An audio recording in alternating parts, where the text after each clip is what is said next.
Buenas noches, queridos amigos, y bienvenidos a su programa de historia favorito en Popular Televisión.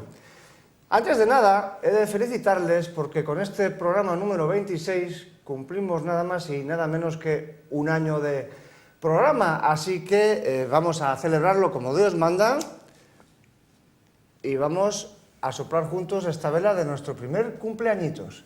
Querido Luciano, soplemos. Bien soplado. Y que cumplan muchos más. Y como que mejor para celebrar un cumpleaños que la música, hoy nos volvemos a meter en materias de música del siglo XX, ¿verdad?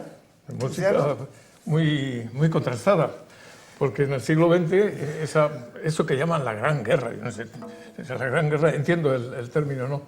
Pero la terrible guerra que nos asoló, lo que pasó es que nos dio al traste la Belle Époque, con la gran época que fue la Belle Époque.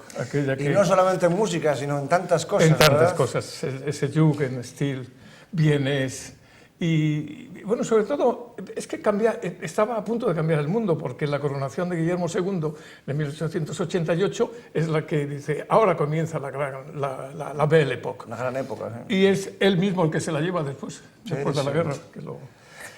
Aclaremos pues que si en nuestro programa anterior con Luciano González Sarmiento trató sobre la música del cambio de siglo, es decir, la música de aquellas décadas finales del siglo XIX y primeras del XX que terminaron, como acabamos de decir, de manera abrupta el 28 de junio de 1914 con el pistoletazo de Sarajevo, hoy vamos a dar un paso en el tiempo para hablar de la época siguiente, es decir, de lo que le pasó a la música en el periodo entre guerras, entre las dos guerras mundiales. Pero antes de hablar de Schoenberg, de Ravel, de Prokofiev y de otros músicos de escasa importancia, vamos a hablar un poco del más importante de todos, que es nuestro invitado de hoy, Luciano González Sarmiento, pianista del trío Monpou, músico, musicólogo, pedagogo y asesor musical de la Fundación Botín. La verdad es que son unas cuantas décadas de música a tus espaldas, ¿no? Me dediqué toda mi vida a la música. Sí. Yo estudié de joven filosofía en Santander y después me invadió una especie de infinito de la obsesión. Y dijiste, vamos a dejarnos de las tonterías de las palabras y vamos a centrarnos en lo que merece la pena, que es la música. En el sonido, que es lo más inefable. Y ahí me metí, después ya me fui a estudiar me vine a estudiar a Madrid, me fui a estudiar a Múnich. Estudié en Múnich, en la Musikhochschule, en Salzburgo, en Viena. Bueno, y allí me fui formando. Ahí fui adquiriendo el pequeño conocimiento. Ya me has contado, y para gran envidia por mi parte, que fuiste a menudo a los conciertos que daba Kubelik y que daban Johann. Hombre, a la Hércules Saal de Residenz en Múnich. Qué envidia. Cuando yo llegué a Múnich, hace ya muchos años, pues dirigía la orquesta de la Bayerische Rundfunk Eugen Johann. Para mí, Eugen Johann era uno de los más grandes. Pues para los músicos de la orquesta no era el más grande porque se lo cargaron. Ah, sí, ¿eh? Sí, y trajeron a Rafael Kubelik. Bienvenido fue también. Sí, pues no sé los músicos si le tenían manía, pero sus 9 sinfonías de Bruckner, ¿qué quieres que te diga? Y él fue el que estrenó el Matthias der Maler, Matthias el pintor de Hindemith. Y yo fui testigo. ¿Y el Carmina Burana de Karl Orff? Sí, señor. Yo fui testigo, era mi tiempo. Madre mía, qué envidia, qué envidia. Pero cuéntanos, entonces, posteriormente... Y bueno, después ya me fui haciendo músico. Siempre me llamó mucho la investigación. Después empecé a investigar. Tuve una beca de la Fundación Marc para investigar sobre psicopedagogía de las artes de expresión dinámica, título un tanto remombante. Y bueno, por ahí ha andado mi vida. Mi vida es un deambular, pero es que deambulando uno va consiguiendo ver cosas, claro. Si uno está parado no ve nada. Y sí, me siento, pero no me siento un músico. Me siento un músico total porque me siento músico práctico, como Bartolomé Ramos de Pareja en el Renacimiento, la música práctica. Pero también me ha llamado la atención la teoría de la música. Ahí soy pitagórico también. Sí, sí. Pero también soy de Aristógeno de Tarento, de los que viven la música con el oído.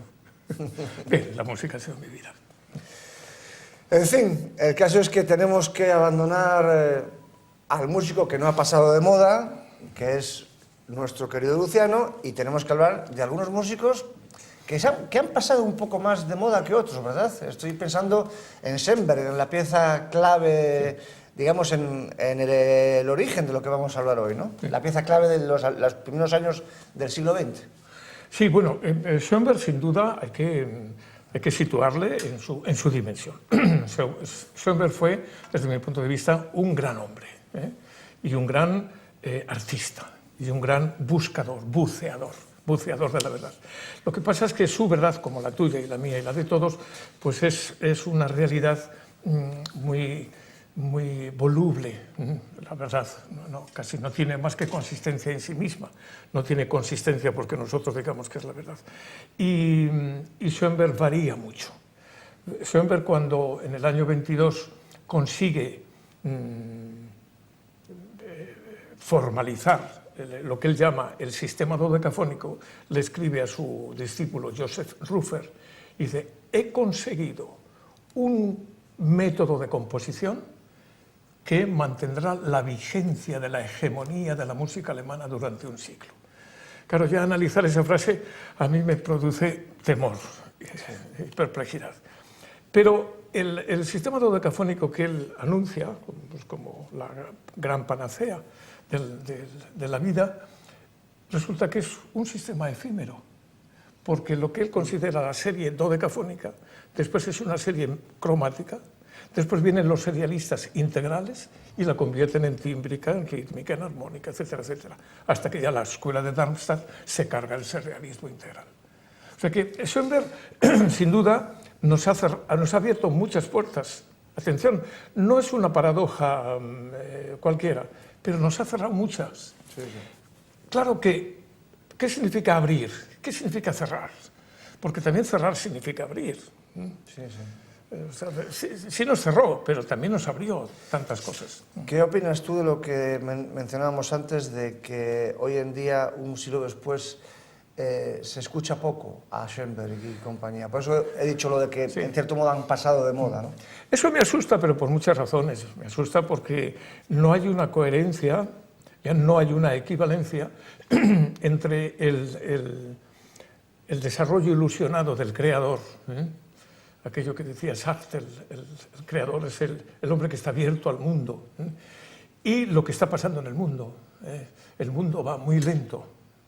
El mundo no comprende lo que se está creando.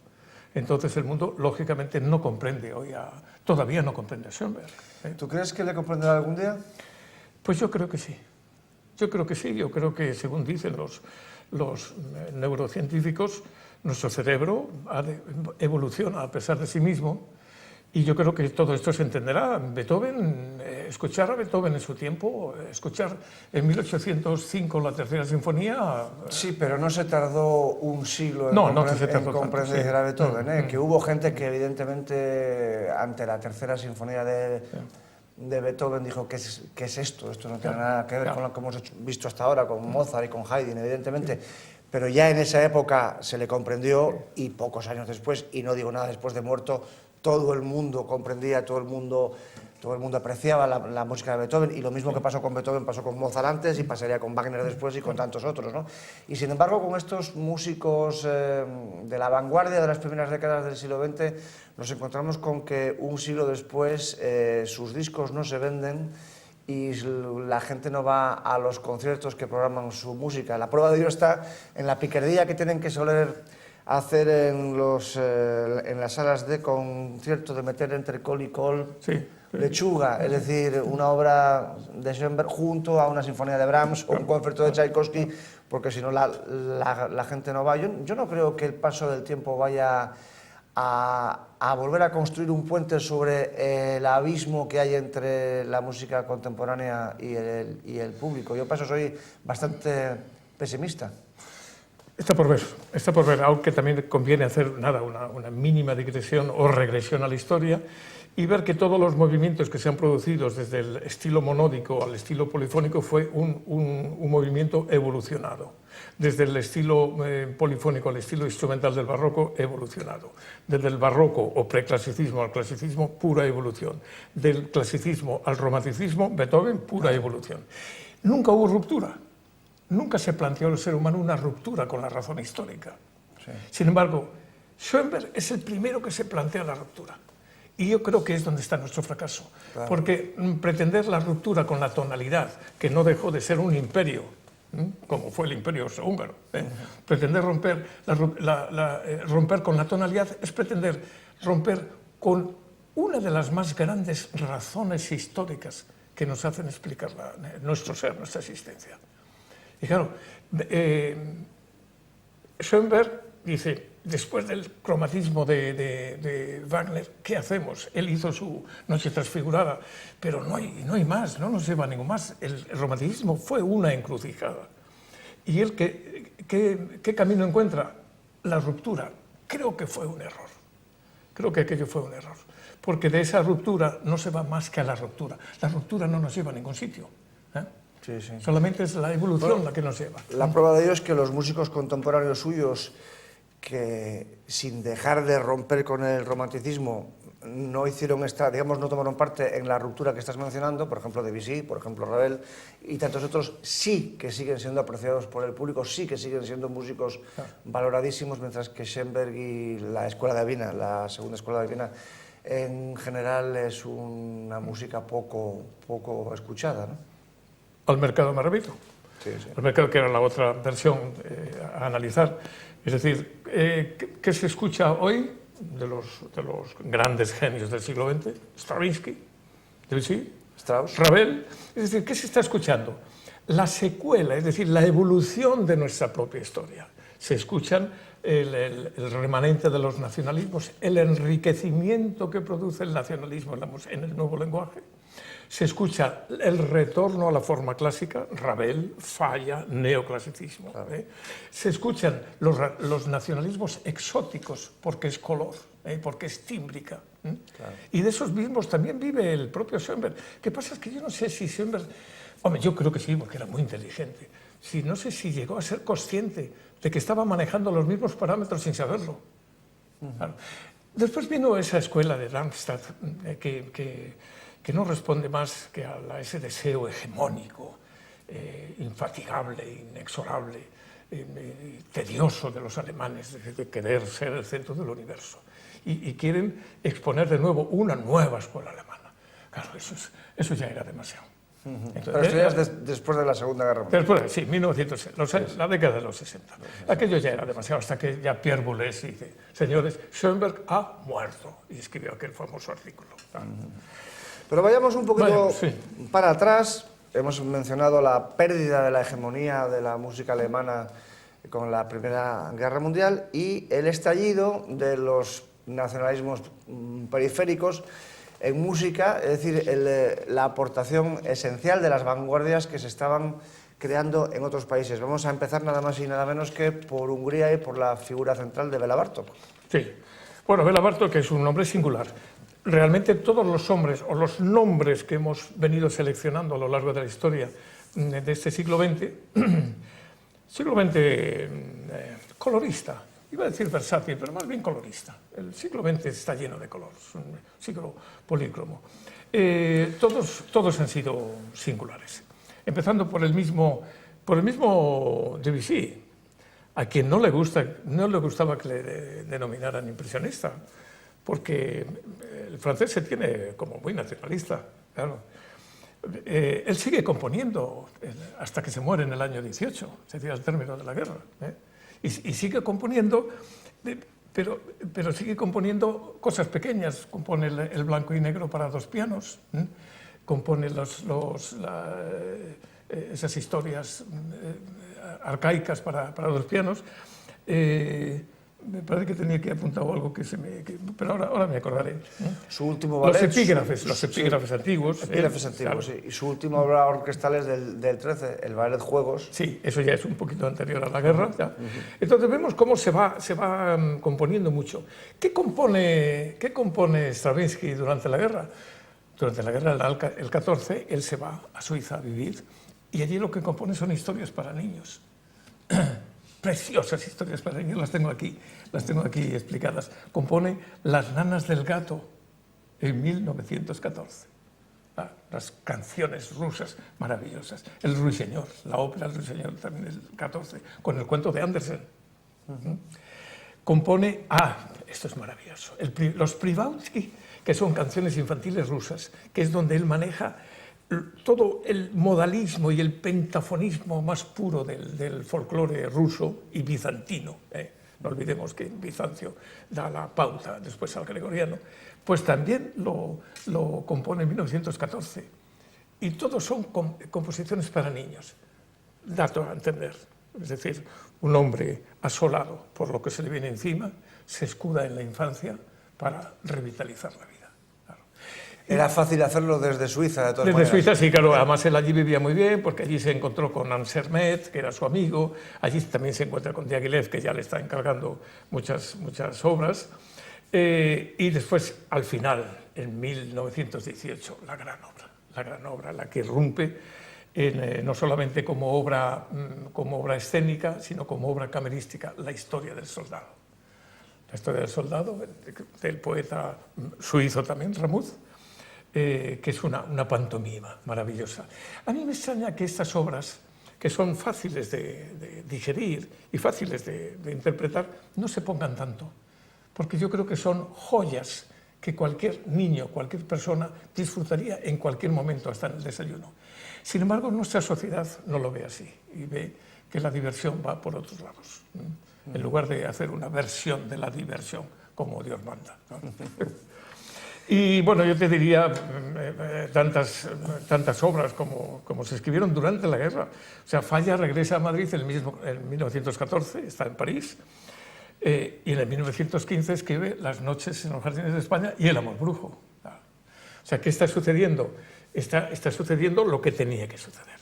Que el embrión construido por Debussy, sobre todo por Debussy y Janáček, y el ruso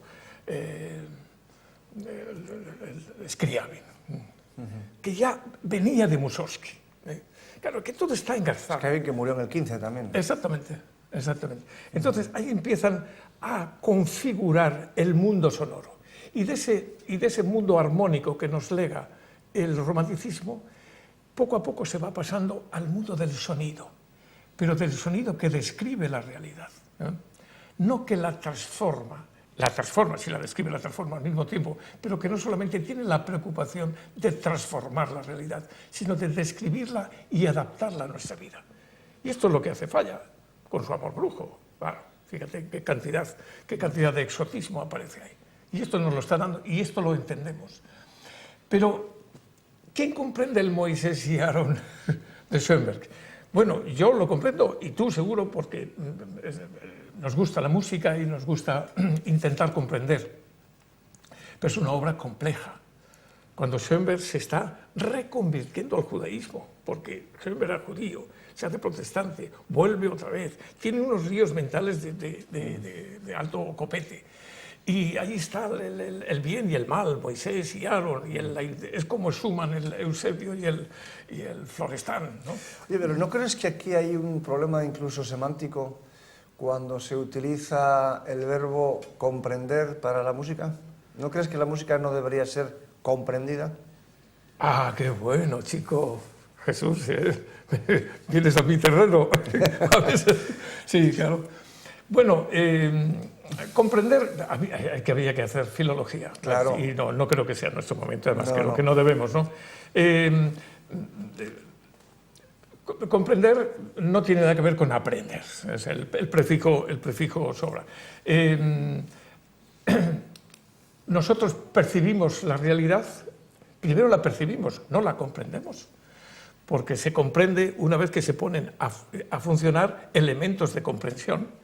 La percepción todavía no aporta elementos de comprensión. La percepción solamente nos aporta nuestra sensibilidad o nuestra sensitividad para poder percibir algo que se produce.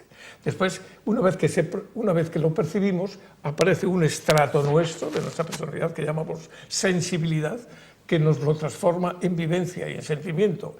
Y después aparece el estrato racional, que es el episteme de los griegos, que es el conocimiento, que nos lo manifiesta como conocimiento en sí mismo. De modo que es muy difícil el concepto de la comprensión.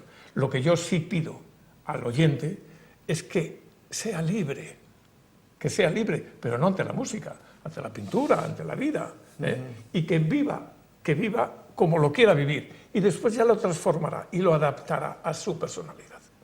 Bueno, pero nos hemos metido en mucho berenjenal. Mucho berenjenal, pero dicho está, y lo dicho hay que dar. Pues ya tenemos que hacer otro programa sobre, no sé cómo llamarlo.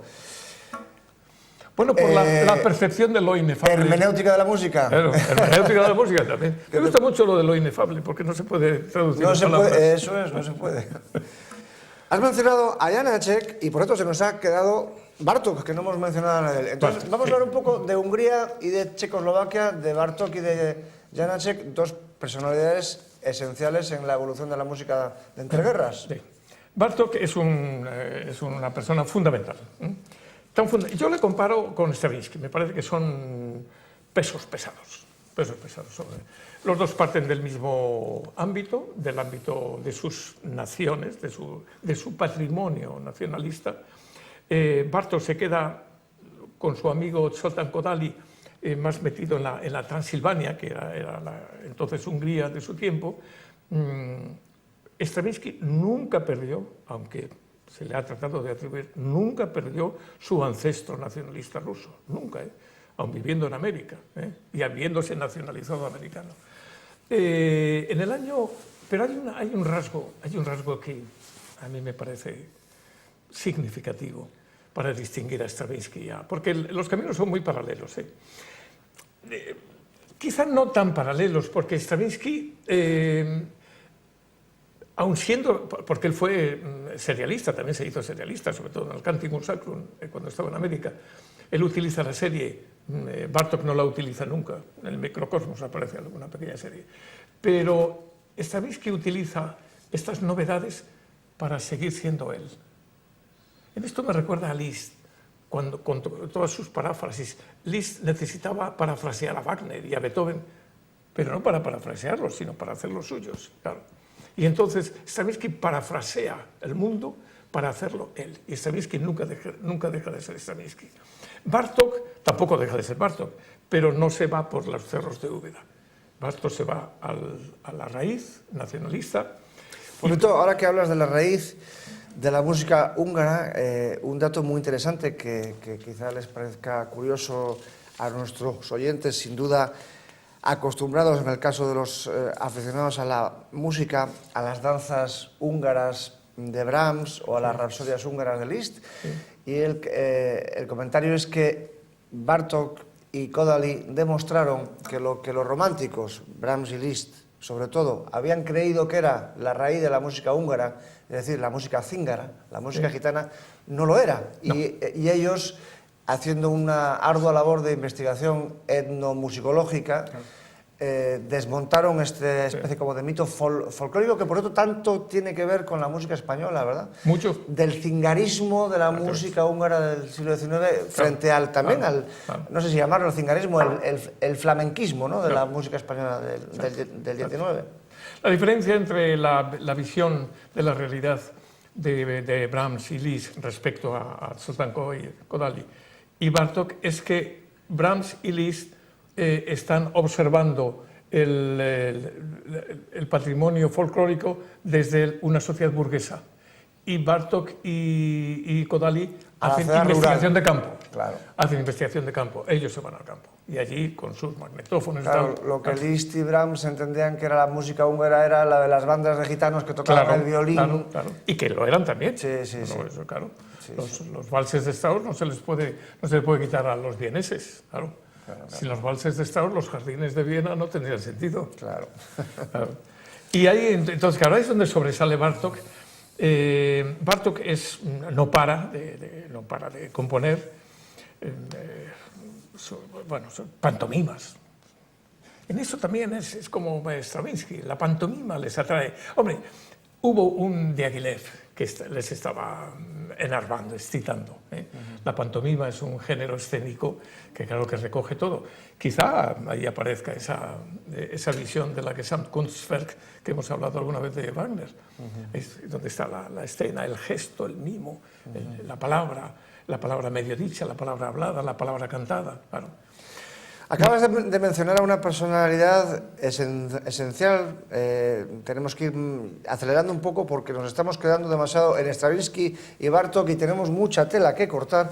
Ya que acabas de mencionar a Diaghilev, el gran artífice, el gran mecenas, el gran artista de la danza de las primeras décadas del siglo XX con su compañía de ballets rusos. Vamos a dar el salto de Hungría a Francia porque una de las personalidades esenciales es Ravel, que tanto tiene que ver también con el mundo de la danza, con el mundo de Diaghilev. Estoy pensando, por supuesto, en el famosísimo bolero. Ravel también es otro personaje que convendría controvertir, porque situarlos así de buenas a primeras que Ravel es un impresionista, pues es una banalidad, porque es banal, primero porque él no lo era. Ravel representa la evolución formal de la música. Ravel no tiene nada que ver con Debussy, pero absolutamente nada que ver. Ravel tiene que ver con Mozart, con Rameau, con Couperin, claro, con los grandes barrocos del barroco tardío, ese barroco non mensuré de la Francia. Y a la prueba me remito, cojamos sus sonatinas, etcétera, etcétera, y, bueno, todo es puro clasicismo. Le Tombeau de Couperin, que por cierto también se compuso durante la guerra. Claro, la pavana, para una infanta difunta, de las primeras cosas que él va componiendo. Entonces, Ravel yo creo que es uno de nuestros salvadores. Si es que se puede hablar de salvadores. Creo que es uno de nuestros salvadores o uno de nuestros defensores de la razón histórica. Yo soy un dilthiano y orteguiano, y creo que la razón histórica es la que sustenta la existencia, porque somos seres históricos. Entonces, Ravel se están produciendo cosas importantes, algunas muy importantes, pero él dice, cuidado, que no perdamos el hilo, de la historia. Y eso es lo que recupera Ravel. Y entonces, pues hoy cojamos esa obra perfecta, que es la perfección. ¿Pero la perfección de qué? De la elementalidad de la forma, el bolero. Claro. El bolero es una exhibición. Señores, no nos rompamos la cabeza a ver a dónde vamos. Pensemos de dónde venimos y hagamos síntesis. La creación es un acto de síntesis. La creación no es una aventura, puede serlo, pero es un acto de síntesis. Parece mentira que en su época, en el año 28, cuando lo compuso, hubiera tanta gente que el día del estreno exclamara que esa era la obra de un loco. Parece mentira, ¿verdad? Es increíble, increíble. Sí. Pues bueno, lo mismo que le sucede a Van Gogh. Sí. Sus simplismos, sus menudencias, pues claro, hasta le mora en la oreja. Y entonces, de Ravel, damos un salto importante en el espacio, que no en el tiempo, porque otro de los fenómenos musicales más interesantes del siglo XX y además directamente relacionado con la crisis política, militar y bueno, con la crisis global de la guerra y de la Revolución Rusa, fue el nacimiento de la música soviética, del realismo soviético, cuyos dos principales representantes son los grandes genios de Prokofiev y Shostakovich. Vamos a hablar un poco de ellos. Ese es yo me permito calificarlo como un accidente de la historia. ¿La Revolución Rusa? ¿O el...? No, todo, el realismo soviético. Ah, el realismo soviético, perdón. El sovietismo, un accidente de la historia. Pero tampoco nos corresponde analizar la parte política, la dimensión política de la ciencia de la historia. Pero fíjate, el realismo soviético se lo decía Stalin a Máximo Gorki, que fueron los dos liantes mayores de ese realismo. Stalin le decía a Gorki: el creador debe ser el ingeniero de las almas humanas. Frase tremenda. Puro totalitarismo, al fin y al Puro cabo. totalitarismo, sí, sí. Claro, en el momento en que Shostakovich nace en 1906, ya se ha producido el ataque al Palacio de Invierno, en 1915 en San Petersburgo, se produce la Revolución del 17, se produce la guerra. Lo de Shostakovich es insólito. Efectivamente, uno no elige el tiempo que le toca vivir, sí, sí. pero el tiempo a él le elige, y a él le elige. Mientras que otros, como Stravinsky, que había nacido un poquito antes, bueno, ve un poquito la luz y dice: me voy porque esto no hay quien lo aguante. Sin embargo, la patria de Shostakovich es la Unión Soviética. Cuidado que no es Rusia, Sí, sí. es la Unión Soviética. Y de ahí que él no acepta nunca el realismo soviético, pero no lo acepta no del todo. El realismo soviético cumple una función, porque él es un hombre de su tiempo y tiene que cumplir esa función que el tiempo le ha asignado. A mí eso me parece de una coherencia. Yo he analizado mucho la obra de Shostakovich, porque Marisa lo va a presentar aquí en Santander, los 24 preludios y fugas para piano de Shostakovich. Y entonces, Shostakovich, que efectivamente se le ha pintado pues, como un hombre alterado, voluble, yo no creo que lo fuera tanto. Yo creo que fue un hombre que supo adaptarse en cada momento a las purgas de Stalin. 1936 se le purga por Lady Macbeth en Minsk, que el propio Stalin asiste a la ópera y dice: ¿pero quién ha escrito esta barbaridad? Y lo expulsa. Después, en 1945, unos años más tarde, compone el quinteto con piano y dice: hombre, ¿pero quién ha escrito esta belleza? Claro, ¿qué tiene que ver Stalin con este pobre hombre? ¿Qué tiene que ver Shostakovich con este pobre hombre Stalin? Sí, sí. Claro. Entonces, Shostakovich, que si me permites voy a seguir un poquito con él porque es un poco mi debilidad. Shostakovich... La mía es Prokofiev, por cierto.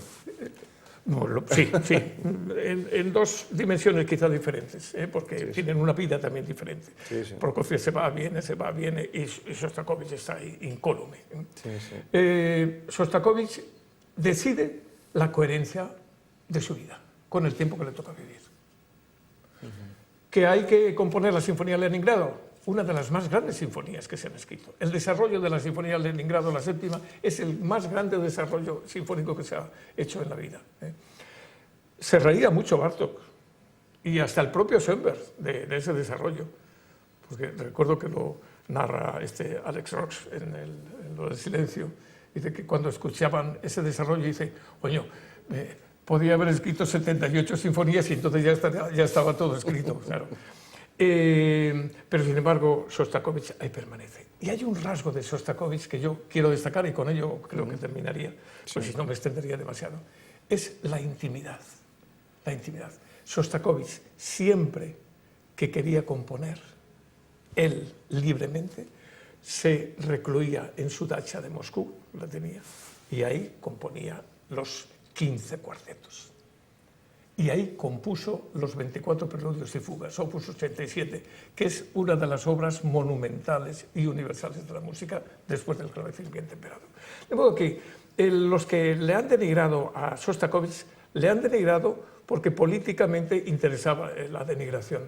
Pero musicalmente no procede la denigración, porque Shostakovich es síntesis histórica.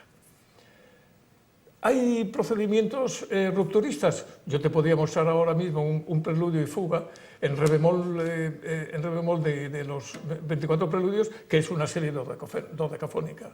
Y entonces él, como es un genio, pues bueno, pero no se plantea rupturas, porque la ruptura es una parcialidad, es una forma parcial de ver la realidad. ¿Por qué romper? ¿Qué se rompe? ¿Rompes todo? No. Siempre romperás una parte, pero el todo no lo rompes. Y sí, entonces el realismo soviético, efectivamente que no comparto, ¿cómo voy a compartir? Pero fue un invento de un momento dado, de esa red que estaban tejiendo estos poderosos. Máximo Gorki nos defraudó, nos traicionó, claro, igual que Stalin, claro. Pero Sostakovich yo creo que no nos traicionó. Y ahora la última prueba, y lo dejo. ¿Qué se escucha hoy de música? Sostakovich. Sí, sí, sí, sí. El gran zar del sinfonismo soviético, evidentemente. Exactamente. Y Prokofiev. Y Prokofiev, atención a Prokofiev, y no solamente las grandes obras, sus grandes óperas, sino sus pequeñas obras. ¿Vale? Sí, sí. ¿Quién puede resistirse al encanto de un Pedro y el Lobo? Sí, sí. ¿Quién puede resistirse al encanto o de esa primera sinfonía clásica, puro neoclasicismo? Por cierto, interesantísima la anécdota, digamos, cronológica del paso entre la Sinfonía 1 y la Sinfonía 2, porque la Sinfonía 1, la clásica, la compuso en septiembre del 17. Es decir, un mes antes de la Revolución, compuso esa maravillosa recreación de la Sinfonía de Haydn, ¿no? En pleno siglo XX. Que es por cierto una de las primeras obras del neoclasicismo, por supuesto, y sin embargo, 7 años después, en el 24, compone la segunda sinfonía, que es esa violentísima sinfonía ya soviética, digamos. Estaba claro que entre una y otra había pasado la Revolución Rusa, claramente. Lo mismo sucede con las sonatas para piano, la primera y la segunda, y la tercera, claro. Sí, sí. Sí, ahí ha habido una convulsión. Sí, sí, entre una sinfonía y otra, se pone a una persona que no conozca nada, una sinfonía y luego la otra, y le dice, mira, entre esta y esta, del mismo compositor, han pasado 7 años. ¿Qué ha pasado en medio para que el mundo sonoro, el mundo conceptual, ¿no? De una obra a otra sea tan radicalmente distinto? ¿Verdad? Parece mentira. La influencia de la música, perdón, de la historia en lo que se compone. Sí, sí.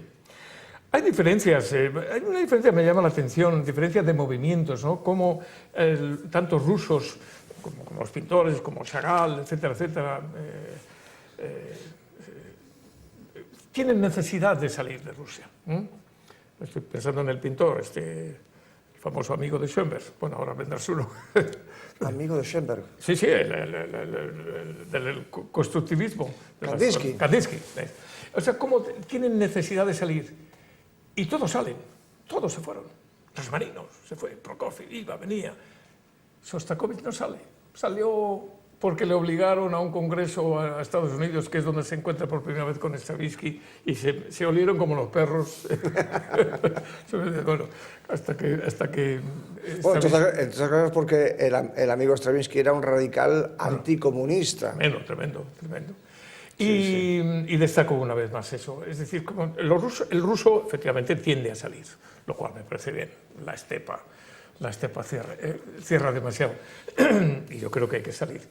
Pero Sostakovich no sale. Esa coherencia que alguno ha interpretado como miedo y como pereza. Yo opino que no era perezoso. Analizando la vida de Sostakovich no es pereza. Yo creo que es deferencia, es vivir el tiempo que me ha tocado vivir, que me ha correspondido. Sí. Yo no lo he elegido.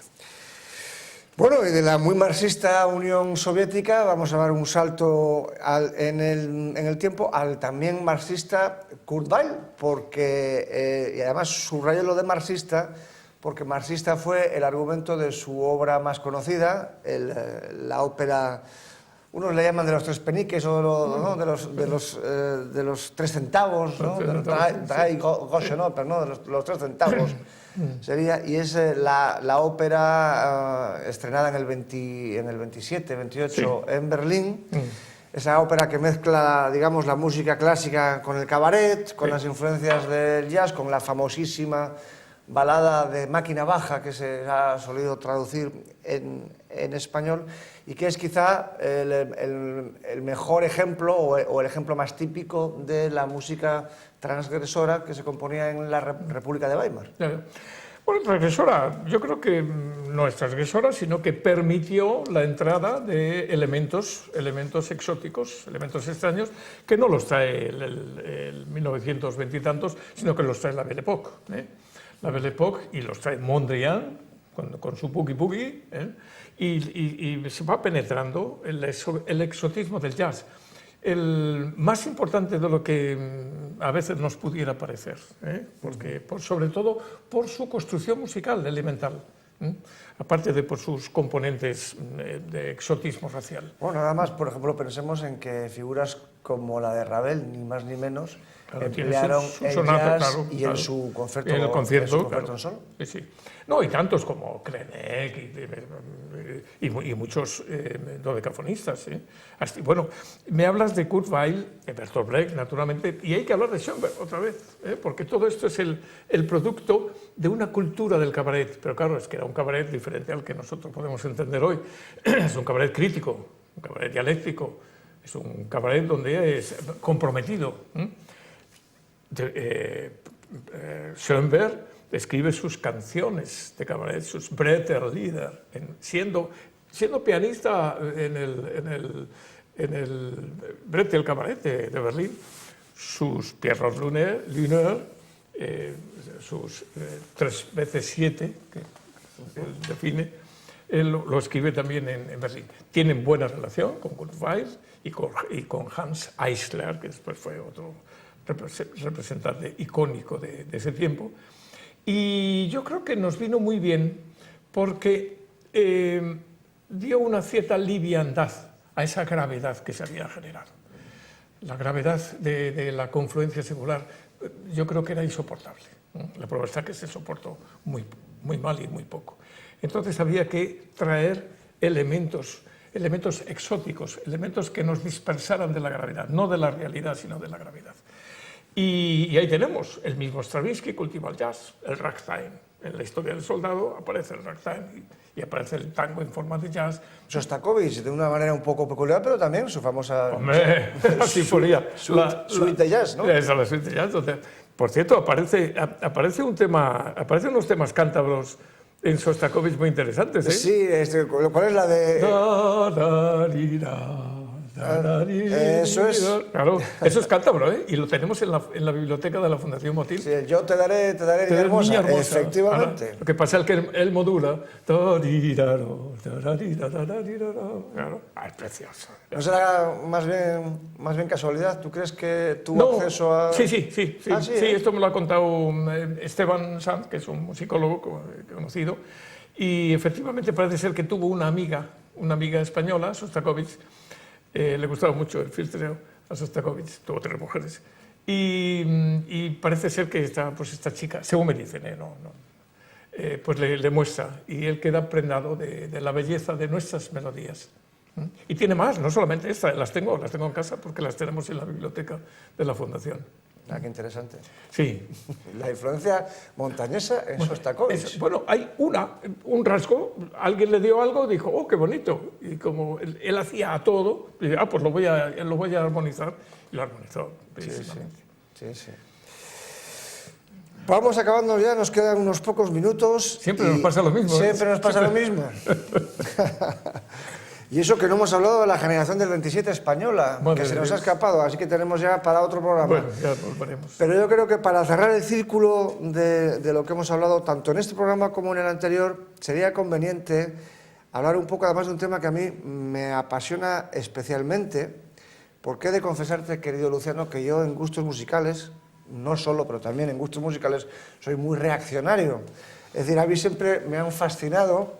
Del mismo modo que tú has hablado antes de Shostakovich como una persona que se pliega, que se amolda, ¿no?, al imperativo del tiempo y del lugar que le tocó vivir, a mí me vuelven loco los que no se amoldan a ello, es decir, los que por estética o por obcecación, llámalo como lo quieras llamar, se empeñan en no responder al tiempo que les ha tocado vivir y seguir componiendo a la romántica, al siglo XIX, digamos, ¿no?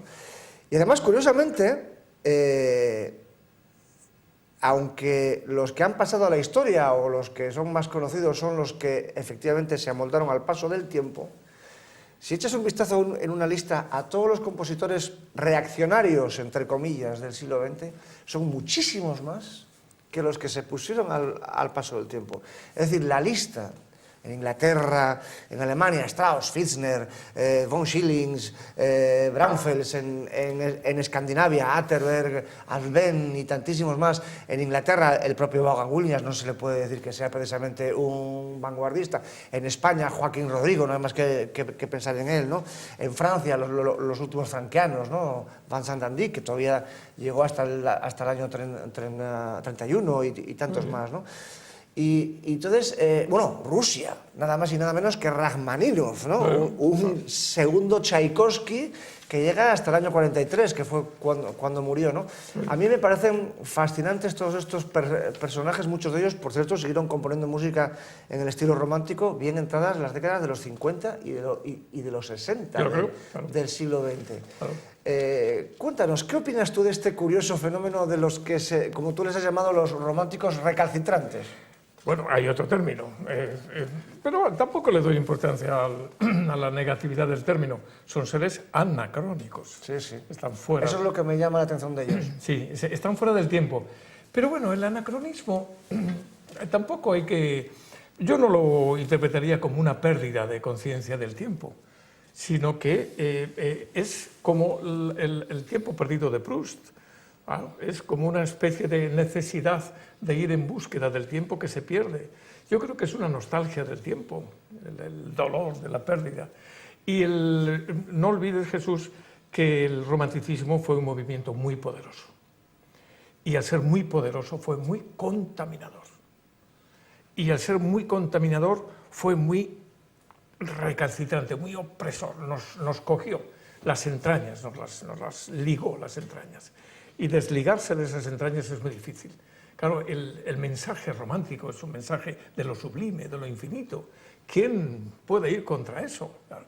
Y si me permites, para volver a la palabra clave que antes hemos mencionado, es un mensaje comprensible. Y comprensible, claro. Mientras que buena parte de la música del siglo XX dejó de serlo. ¿No te parece que esa es la clave? Puede ser la clave, puede ser muchas claves. Safransky, Rudiger Safransky, que tiene un libro excepcional sobre el romanticismo, dice, el romanticismo como estilo puede desaparecer, pero lo romántico como esencia no. Es decir, hay un sustrato en el ser humano que nos hace tender a fantasear la realidad y a novelarla. Porque novelar la realidad y fantasearla es una forma de defendernos de la realidad. Y el arte, ¿qué hace el arte? El arte también la fantasea y la transforma a partir de los parámetros artísticos, es decir, artificiosos. Por lo tanto, el tener hoy compositores o pintores que denominamos anacrónicos, porque están fuera de aquel tiempo, pero no están fuera de este tiempo, que sigue siendo romántico. Safransky. Es que fíjate qué cosa más interesante, que hecho, digamos, más demoledor, que lo que entendemos como música de cine, que es quizá el ámbito en el que ha sobrevivido este tipo de música, la música llamada clásica o la música llamada culta, todos los grandes compositores, casi sin excepción, todas las grandes partituras de música de cine que nos pueden venir a la memoria, ¿no? Son todos, sin excepción, músicos que siguen componiendo al estilo del siglo XIX. Estoy pensando en Williams, John Williams, en John Barry, sí. en Howard Shore, el que ha ganado un par de Oscars con El Señor de los Anillos. O sea, sí. Tú coges la música del El Señor de los Anillos y hay fragmentos que son auténticos poemas sinfónicos de Liszt o incluso desarrollos sinfónicos brucknerianos. Y estamos hablando de un señor que lo ha compuesto en el siglo XXI ya, ¿no? O por, el caso de John Williams, ¿no? La Guerra de las Galaxias y tantísimas otras obras. Parece que son obras compuestas por Gustav Holst, ¿verdad? Sí. A principios del siglo XX. ¿No te parece curioso que sea precisamente, digamos, el arquetipo romántico el que se siga usando para la creación de la música del cine hoy? No hay otra salida. No hay otra salida. El ser humano necesita un tempo de desarrollo. El ser humano no puede estar en revolución permanente. Se moriría, se aniquilaría. El ser humano necesita digerir. Y entonces quizá estemos digiriendo ahora el siglo XIX de otra manera, desde la perspectiva del siglo XX, o del siglo XXI, claro. O sea que volvemos otra vez a esa dicotomía entre revolución y evolución que nos llevará siempre que tú y yo hablemos, ¿no? A ella. Veo, de todas maneras, que como es lógico, tú eres muchísimo más joven y progresista que yo, ¿no te parece? Bueno.